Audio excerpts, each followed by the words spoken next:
Good morning, boys and girls, and welcome back to the southern wing of the Stinkbug Works. And welcome to take 2 of today's video. I'm darn near out of coffee. Why is it take 2? Because take 1 was all bleached out again for whatever reason. And I think I'm only going to subject my audience to a bleached out video once a year. You know, 2 in 1 month is unacceptable, even to Ed Wood standards. Anyhow, I didn't get a whole lot of boat work done yesterday. I did get some done, but I didn't get a lot. I got some work done on the perk test stuff, and I've been looking at a piece of property since, the 1980s. People have gone out and said, can you get a perk test on this? Can you get this? And I looked at it, 4 or 5 years ago, and I looked at it a year ago. And now one of the guys I'm working with says, hey, can you give me something on this property? And I said, oh, I know that property. Long story short, I worked on putting a proposal together for this guy because I have so much information and I have a secret plan that I'm not going to divulge at this time. I'm going to give this guy an offer of that I never given before. I'm going to guarantee the government will approve this in a given time limit, but it's going to cost you this much for that. And if I don't get the approval, well, then it's free. No harm, no foul. So I spent time doing that yesterday. Anyhow, let's get to this.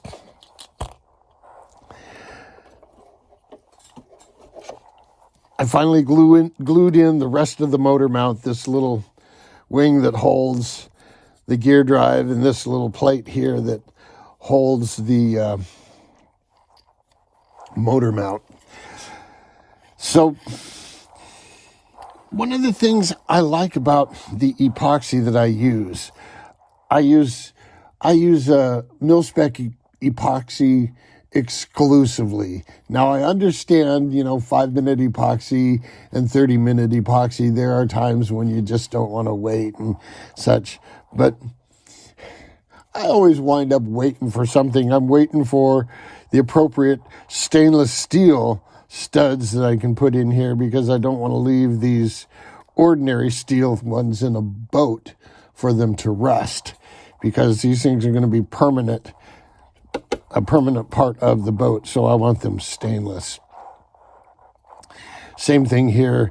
I want 6-sided heads on them, hex heads, so that when I JB weld these things into place, they're never going to move.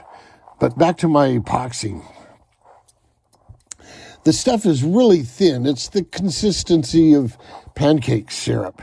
And one of the things I can do when I'm gluing a joint like this, where I just have one plate glue into the other at 90 degrees, I can tape it here and tape it in place here, and then just put a drop of epoxy here, and it'll just run down there, and it'll run into the space between this and this, and makes a really solid joint. I am going to go back and put some milled fiberglass and epoxy over it and build up a little fillet just because. But first, I want to replace these steel bolts with stainless steel ones. So I can't finish this up, which means I can't mount this until I get these bolts. But I've got the boat side of the mounts shaped to where there's just a sweet spot right there, where everything is just in perfect alignment. You know, like the age of Aquarius, everything's in perfect alignment. It was right there. Anyway, so that'll be the plan. I'll just drizzle a little bit of epoxy between the boat hull and the mount, just like I showed you here on that mount. It'll flow in there, give me a good joint. Then I'll come back with milled fiberglass and, do it like I did in here. The milled fiberglass still flows. You can see how it levels out and such, but it's real nice to work with. So there you go. Once the motor's mounted, then I can figure out where the speed control is going to go. And I found this killer double-sided tape that came with a different speed control, and I think this comes with the Sea King 120. I don't recall.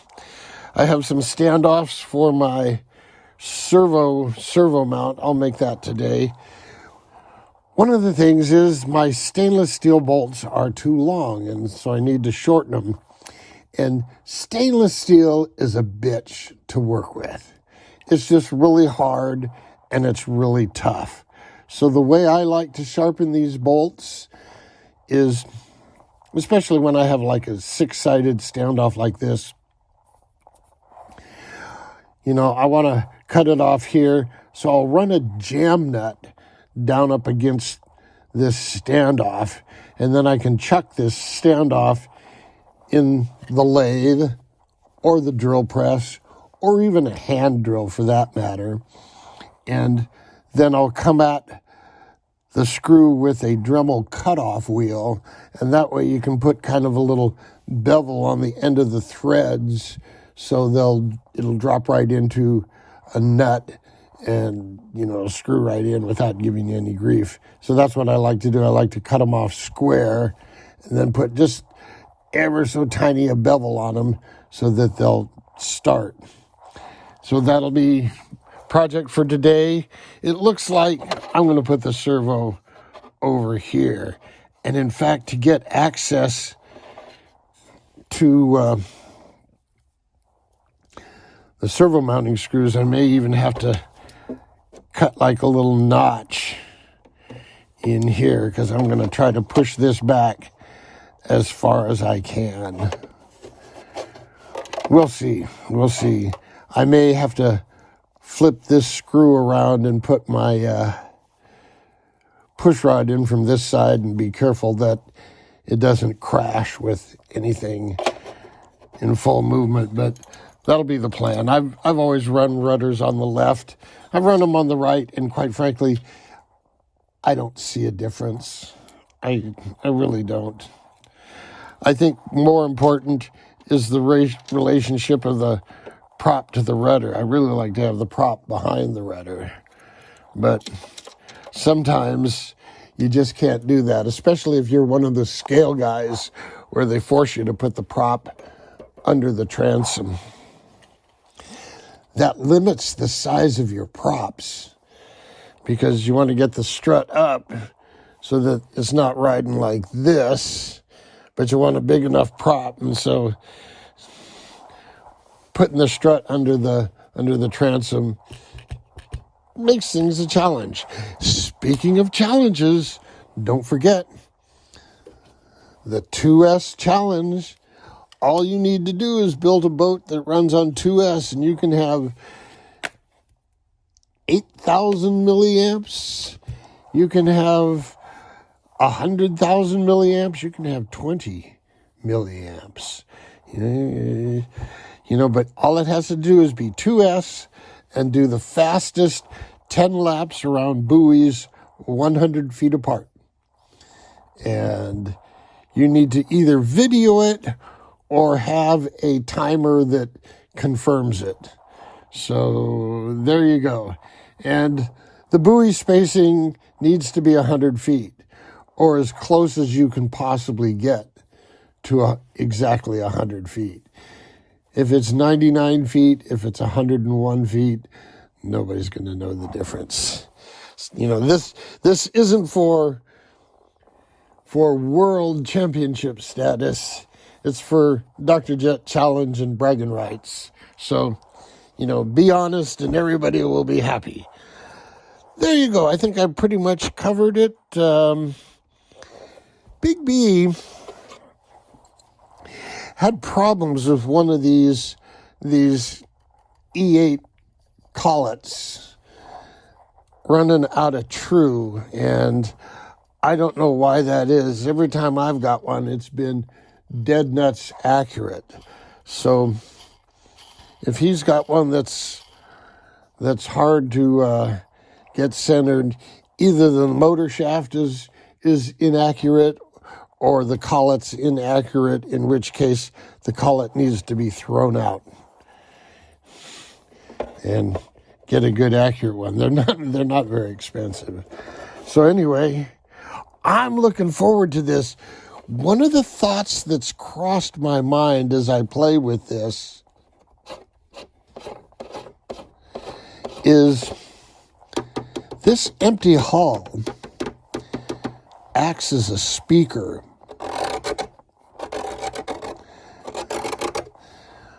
I'm wondering if this gear drive is going to make it really loud, because there's going to be some whine from these gears, because I have a tiny bit of lash in them. I'll set them up with a tiny bit of lash just to be friction free.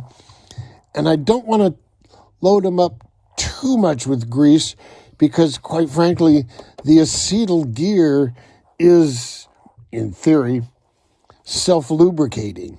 So steel against acetyl, you know, that's why I did that, should be or should not require a lot of lubrication.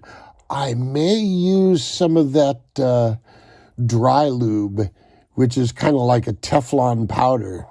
Ooh, I could use the pencil stuff, graphite.